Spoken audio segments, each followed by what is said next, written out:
Hello and welcome to the Module 5 video. So this will be a very quick video, but basically what this little video is in preparation for the live class is how to put together everything that you've learned. So the what, the how, and the where. And then any reminders are just doing the journal prompts at the front for Module 5 or week 5. And then just trying to make sure that you know all the zodiac signs in the right order, you know, all the planets, you know, all the houses, and maybe at least one trait of like each one so that you're able to do this putting it together practice. And we're going to practice on each other's charts live in class. So here's the little like visual here of it. So the planet is always the what. So if we do a quick review, the sun, what is the sun? Let's just say our general personality. Moon, what is it? Inner world emotions. Mercury, what is it? How we communicate and how our mind works. Venus, what is it? The things that we love. Mars, what is it? How we take action. Jupiter, what is it? Things that we're lucky in and how we expand. Saturn, what is it? Our life lesson, responsibility, karma. Uranus, what is it? How we rebel and make a difference. Neptune, what is it? What we dream about or some illusions in our life. Pluto, what is it? How we transform. So those are the whats. So even if you don't have the little glyphic for each planet memorized, knowing that when I say Pluto, your first thought is transform. So you at least have one of the words to kind of put this together. Because even when we put together the what, the how, the where, even if it's just like one word things, it doesn't need to be elaborate or extensive or sound really cool. It just needs to kind of be like the basics. So for example, if you're Pluto, I just have to use my Pluto example, but if my Pluto is in Sagittarius in the 5th house, so we'll do that with the what, how, where. Pluto transform. How? Through Sagittarius, through researching all of the information, connecting all the dots. Where? In my house of the 5th house, which is like the self-expression, creative house. So in my chart, you could say there's transformation through learning, connecting the dots, and then there's also the added layer of that really happens in creative projects and ventures. So like the where. Hopefully that makes sense. I'm gonna do another example just using my chart, even though you can't see my chart. Actually, if I fast forward through this, that's my chart. Okay, right here, Pluto. So Pluto transform through Sagittarius, learning and studying. Where? In my creative projects. So that's one way. Now you can interpret this in a different way. Maybe I'll do this. Pluto, where there's maybe a little bit of pain or something, because Pluto can be a dark kind of planet, or where there's secrets. Okay, there's secrets maybe about something else. Again, another interpretation would be like traveling.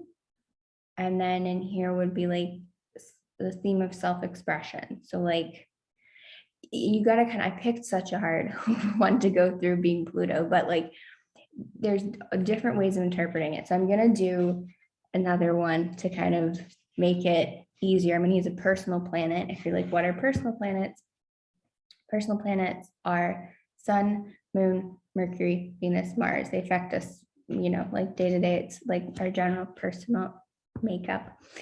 So we're gonna look, so find Mercury on my chart. It's right here. So Mercury, Taurus, 10th house, boom. I think everyone's pretty good at doing like pointing it out. So now let's say it in like English. Mind, stubborn, work. That's how we could interpret this.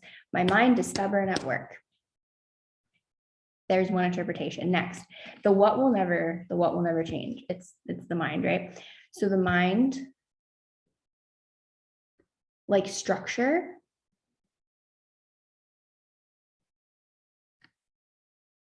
or the mind has, yeah, I'll just say the mind has structure at work. I'll do it again because 10th house is like work. Another how we could do this is house is work. Mercury is the mind, learning, reading, writing, communication as a career, but it'll be structured communication because it's an earth sign. So there's that as well.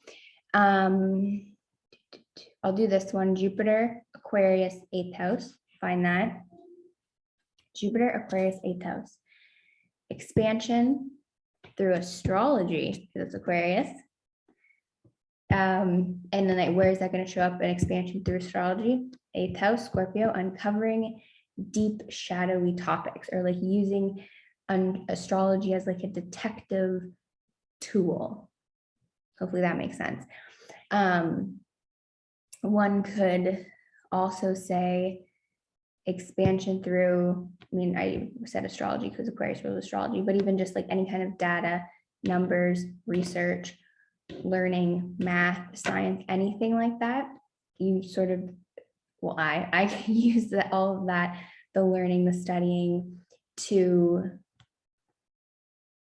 I enjoy it. Like, I just want to keep going with it. Like, you don't want to stop learning. And that all shows up in like my detective mode. And then there's even with 8th house obsession, like an obsession with needing to know more information about a topic, right? So hopefully as I'm just saying these things, you can kind of see how there's not like one right way to do it. And I read your chart, if you go get your chart read by someone else, they're going to have a completely different interpretation of it. But like, though it doesn't change, like Mercury, Taurus, 10th house, everyone's going to have their own interpretation of that though. But the what never changes. Like Mercury is always the mind, anything to do with that.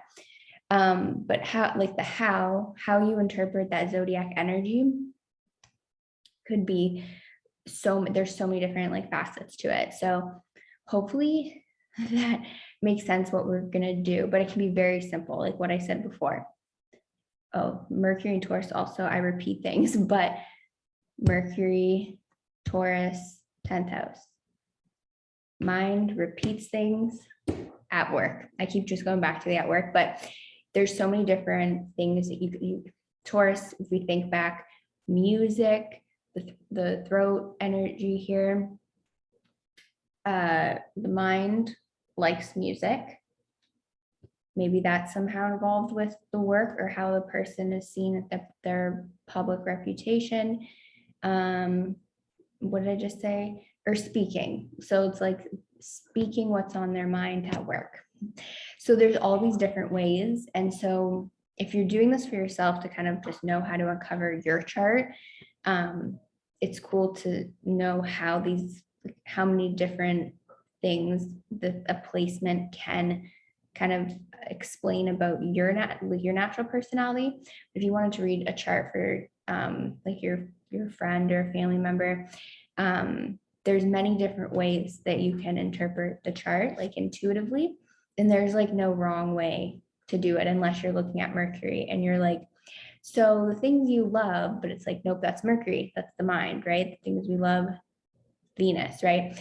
That's kind of the only wrong way to read a chart. But if it's all up to like intuitive interpretation with how you're doing it. So when you come to class or live class, don't be afraid to say something because it most likely will not be wrong.